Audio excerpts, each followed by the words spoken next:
Hello friends, how are you all?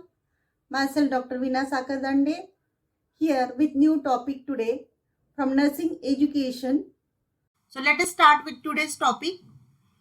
So today we are going to see about vital signs and which is very important aspect of nursing education and from the subject of foundation nursing, which is a basic component of students of first year GNM and BSc nursing. So last class we have seen about the overview of vital signs, but today's class we are going to see in detail about body temperature and body temperature. When we talk about a body temperature, which is one of the aspect of vital sign, and vital signs are basic component of assessment of not only the physiological parameter, but it is also related to psychological aspect of the health.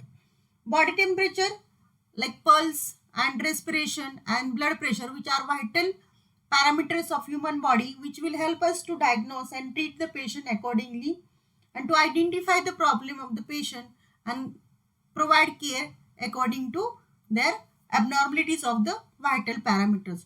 So friends, let us start with today's topic, that is part 2, body temperature. So vital signs, basically under that first is a part 2, body temperature. Like body temperature, mainly it talks about the temperature of the body. Body temperature is one of the important aspect or physiological parameter of human body. Like when we say there is increase in body temperature or decrease in body temperature, it is going to connect with all organs of the human body. So body temperature, mainly it is a balance between the heat production and heat loss. So let us see today's session related to body temperature. What do you understand with the word body temperature? So we say like TPR-BP. T stands for temperature, that is body temperature. So body temperature defines according to some of textbook and then website also, body temperature is a mainly related to heat of the body, heat production of the body, and it is a balance between the heat production and heat loss. When we call it is heat production, that means thermogenesis. Thermogenesis is a heat production, and what is heat loss? It is also called as thermolysis, that is loss of the heat. So definition of temperature, it is a body temperature or heat of the human body, and it is a balance between heat production and heat loss. When we talk about the normal body temperature, there are different routes of taking body temperature. Mainly, there are 3 routes commonly used in the clinical area taking the body temperature. First is the auxiliary body temperature. Second, oral body temperature, and rectal body temperature. So these are the some of the important routes of checking body temperature, whether it is normal, abnormal, increase or decrease. So auxiliary body temperature is 97.6 degree Fahrenheit, and in Celsius it is 36.4 degree Celsius. Or when we take oral body temperature, normal level of body temperature by the oral route is 98.6 degree Fahrenheit, and in degree Celsius it is 37. Rectal route is commonly used for the children to check the body temperature, that is 99.6 degree Fahrenheit is normal, because there is a excess blood circulation. So there is a difference between body temperature in different routes. So auxiliary, oral and rectal, there is a difference between 1 degree Fahrenheit. Like auxiliary is 90.6, oral is 98.6 and rectal is 99.6 degree Fahrenheit. So there is always difference of the normal values of the body temperature according to route. Next we will see about type of thermometer. There are different types of thermometer where we check the body temperature. So first is a clinical thermometer. So what you understand with a clinical thermometer, or it is also called as a glass thermometer. Why it is called glass thermometer? Because it is made up of glass. And why it is called as a clinical thermometer? It is used in the clinical area to check the patient's or client's body temperature. So clinical thermometer is mainly made up of some different structures, or there is specific instrument designed to measure the body temperature. So it is available, the major, you can see here, there are findings here, we can see it is available in Fahrenheit also and Celsius also, degree Celsius. When we describe this thermometer, clinical thermometer, it is made up of glass and it has at the base there is a mercury. So this is, upper one is regular thermometer, which is used to check the temperature by the oral route and axillary, and down one, like last one, it is like we can see it is used for the checking the body temperature by rectal route. And there is mercury, we can see mercury, whenever there is a rise in temperature, mercury will rise. So it has a bulb, it is called as a bulb, and this is called as a stem. So this is a clinical thermometer, and this clinical thermometer is disinfected with different solutions like Dettol, 1:40 proportion, and it is dipped in for 5 minutes. Then it can be disinfected with the Savlon also, 1:20 proportion, and it can be dipped in Savlon in for the 5 minutes. Even Lysol also can be used in proportion of 1:40 and dip in 5 minutes. So this can be disinfected, and this can be used for the different patients after disinfecting this instrument. Next we will see Celsius and Fahrenheit scale, how it is like categorized or how it is calculated, Celsius and Fahrenheit. So when we talk about the conversion, or to convert the Fahrenheit scale to Celsius scale, like formula is commonly or universal formula given to convert the Fahrenheit to the Celsius, that is C, that is Celsius is equal to, in bracket F stands for Fahrenheit, minus 32 into 5/9. So this is a standard formula, and you can calculate different particular values and put in that, and then you can convert these from Celsius to Fahrenheit also. Next formula is convert the Celsius scale to the Fahrenheit scale. So there is formula specifically, Fahrenheit is equal to C, that is C into, it is into by 9/5 plus 32.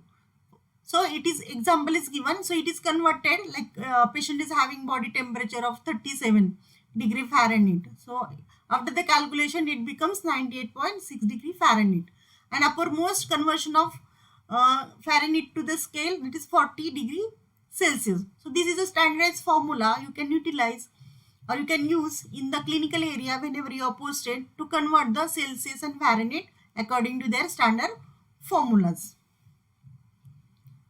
Next is a electronic thermometer. This is also thermometer used very commonly in the clinical area, and it is also can be used in at home also, checking the body temperature.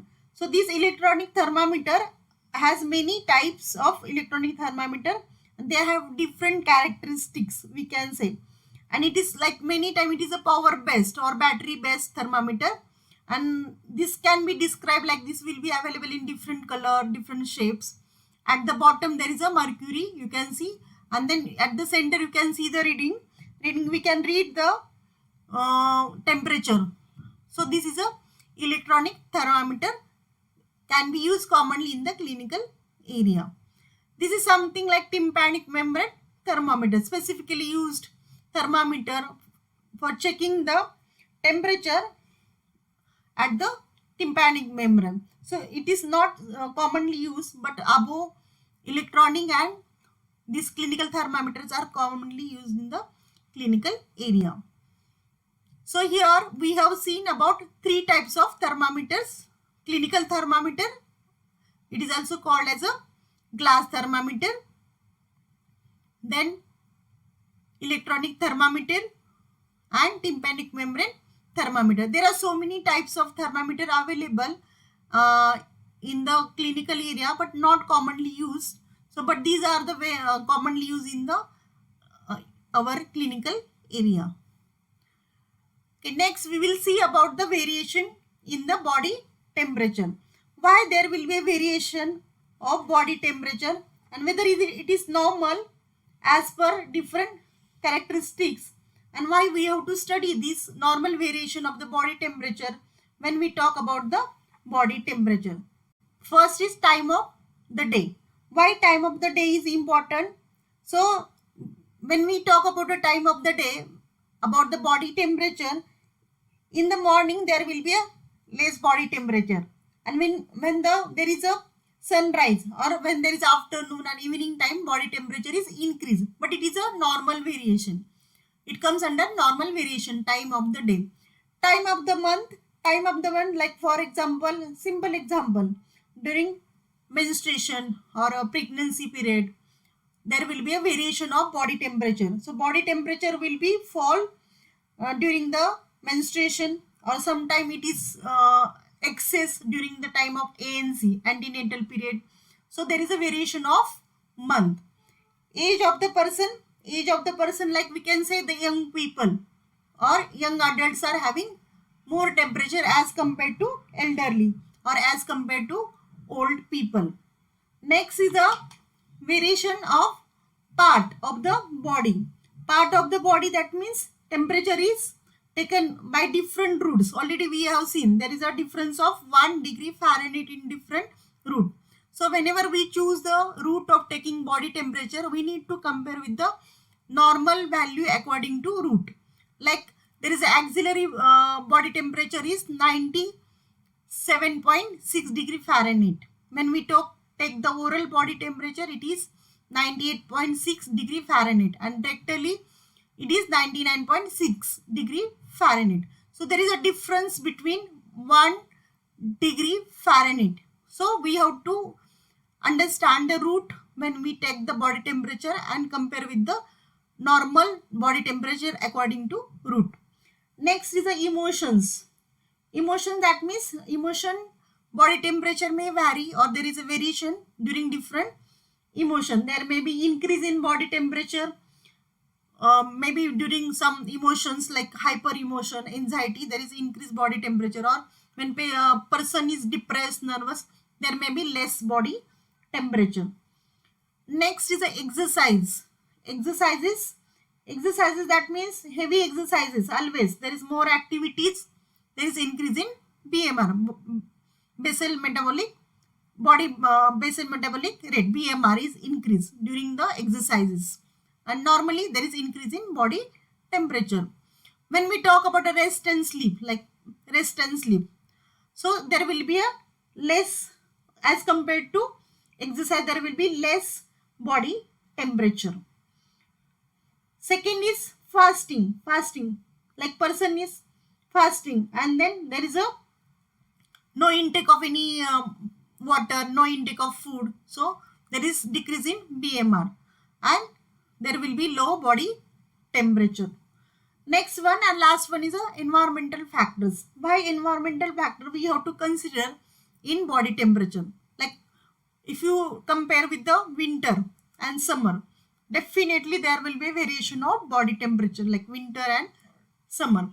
Winter there will be a less body temperature, and in summer there will be excess of body temperature. So we need to consider influence of different environmental factor when we record the body temperature. Like for example, we drink cold coffee, or we drink cold drinks, or cold juice we drink. That time what happens? The different body temperature will be less when we take the cold things, and when we take the hot things there will be increase in body temperature. Next we will see types of temperature. Types of temperature, basically there are two types of body temperature we are going to see. First is a core temperature, core body temperature. Core body temperature, that means temperature of the deep tissues. What are the deep tissues? Like cranium, thorax, abdominal and pelvic cavity, and relatively it will be a constant one So core body temperature is temperature of the deep tissues. Temperature of the deep tissues. Second is surface temperature. Surface temperature, the temperature of the skin, or subcutaneous and fat tissue, or flatulence from 36 degrees Celsius to 38 degrees Celsius. So surface temperature talks about the surface temperature or superficial temperature, and core temperature talks about the deep tissue temperature.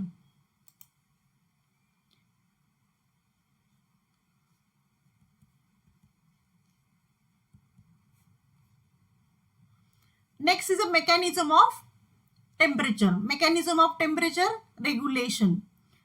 Already I said there is a balance between heat production and heat lost, and it is mainly concerned with the mechanism of temperature, body temperature regulation.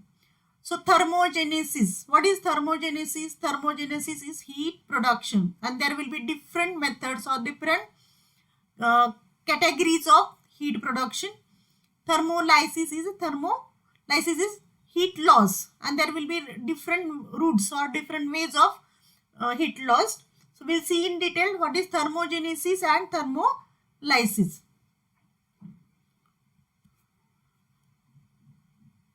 So heat production is called as thermogenesis. Main organ of the heat production is mainly liver and skeletal muscles. Skeletal and muscles. So heat production mainly is happen mainly with the liver. Liver is a main organ. Then skeletal and muscles. Through these three parts of the human body, heat is produced. And heat production occurs like it is a voluntary action or voluntary movements, or it is involuntary shivering, rest, or non-shivering. So this thermogenesis depending on specific criteria or specific factors that is related to heat production. So heat production in the body. So there are different ways how heat is produced. Like first is oxidation of food.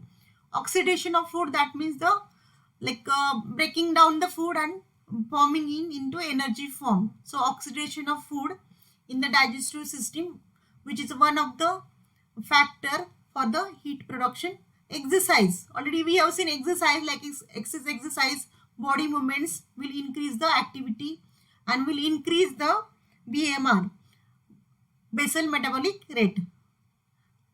Then hormonal effect. Some of the hormonal effect like during a menstruation or antenatal period. So there is a fluctuation of body temperature, but during this period there is a production of heat.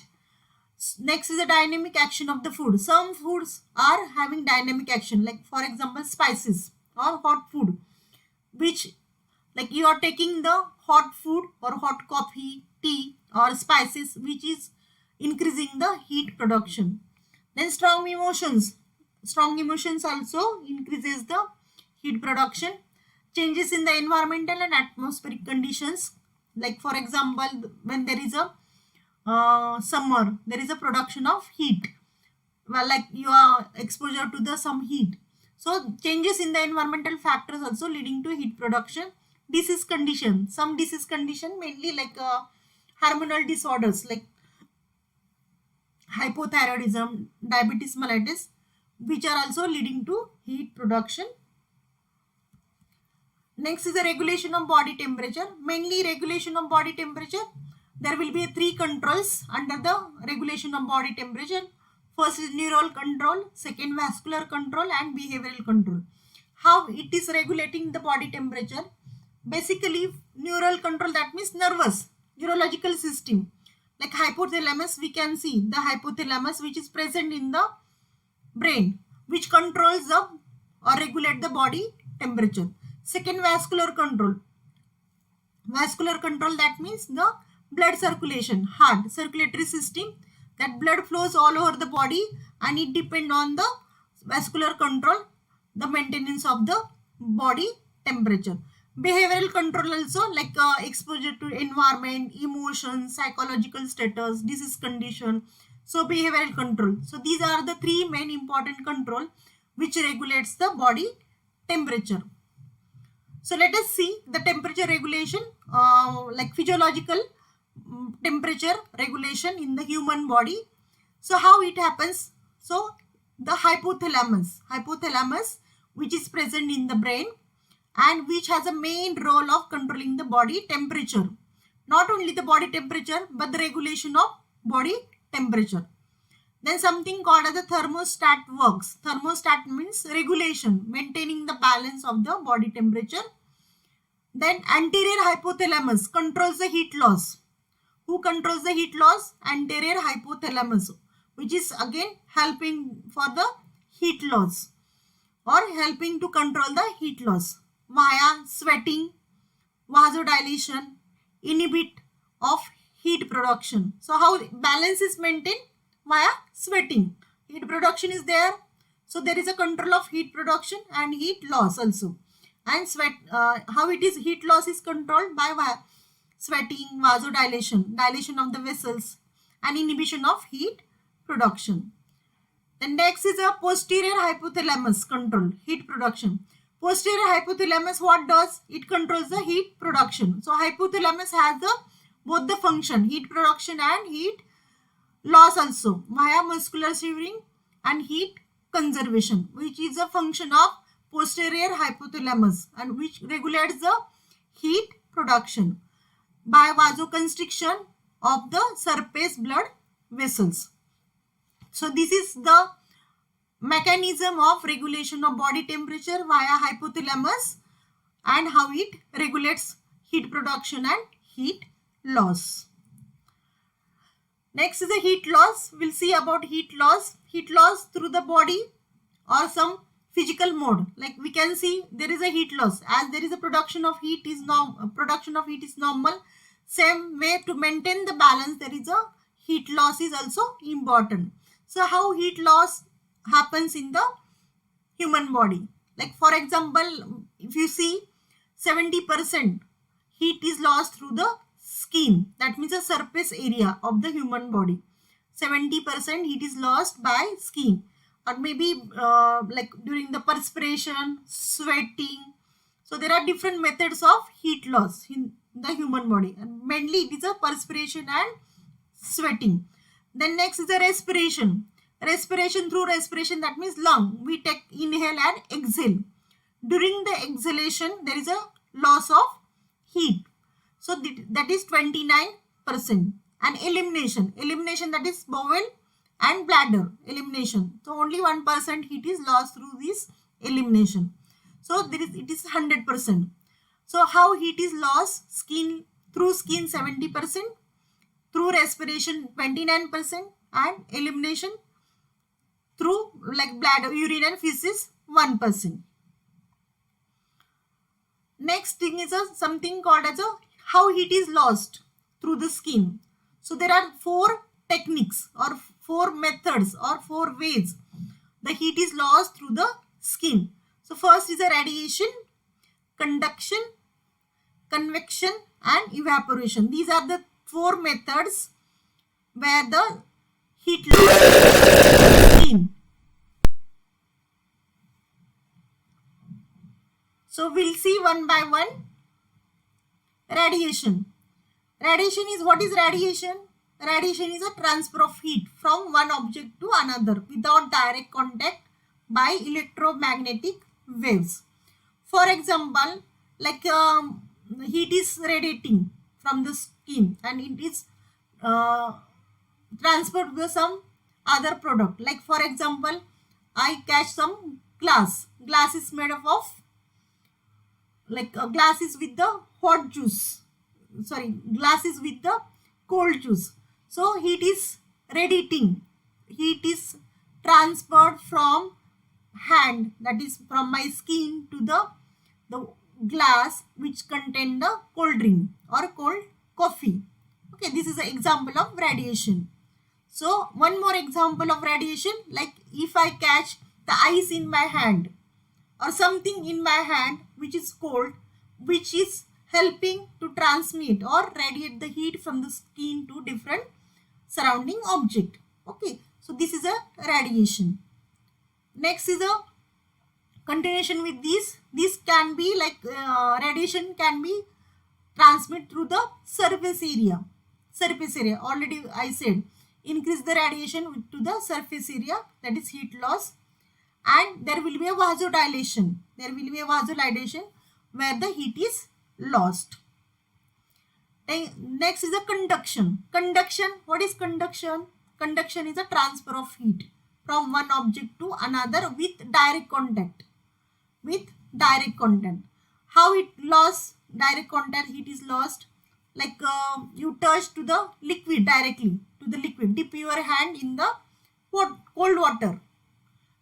Dip your hand in the cold water. That means direct touch to the water. Direct touch to the water. That means it is you are going to lose the heat from that water. The body transmit. Your skin touches to the cold water, and there is a transmission of heat. Convection. What is convection? Again, convection is also one of the method of heat loss. And how it is lost? Through the liquid or by air movement. Like for example, heat is lost